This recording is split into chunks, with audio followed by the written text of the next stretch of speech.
Weekend ஆனால் 12 மணி நேரம் தூங்குறது, மதியம் லஞ்சுக்கு தான் எந்திரிப்பேன்னு வீம்புக்கு தூங்குறது, இதெல்லாம் ஹெல்தி இல்லை, டேஞ்சர்.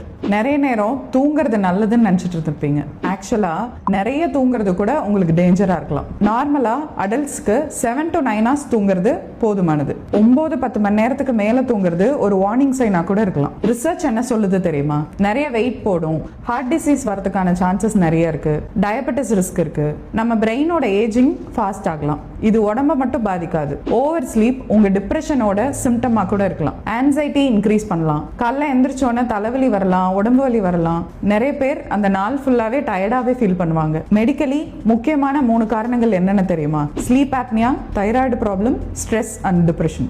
இது உங்க உடம்பு ஹெல்ப் கேட்குதுன்னு அர்த்தம். டெய்லி நீங்க 9 மணி நேரத்துக்கு மேல தூங்கியும் உங்க உடம்பு டயர்டா இருக்கு அப்படின்னா இக்னோர் பண்ணாதீங்க. உடனே டாக்டரை கன்சல்ட் பண்ணுங்க. ஸ்லீப் இம்பார்ட்டன்ட் தான். அதுக்காக போனை லைஃப் டைம் ஃபுல்லா சார்ஜ்லயே வச்சிருக்க மாதிரி நம்மள சார்ஜ் பண்ணிக்க கூடாது. உங்க ஃப்ரெண்ட் யாராவது மதியம் வரைக்கும் தூங்குனாங்கன்னா இந்த வீடியோவை ஷேர் பண்ணுங்க.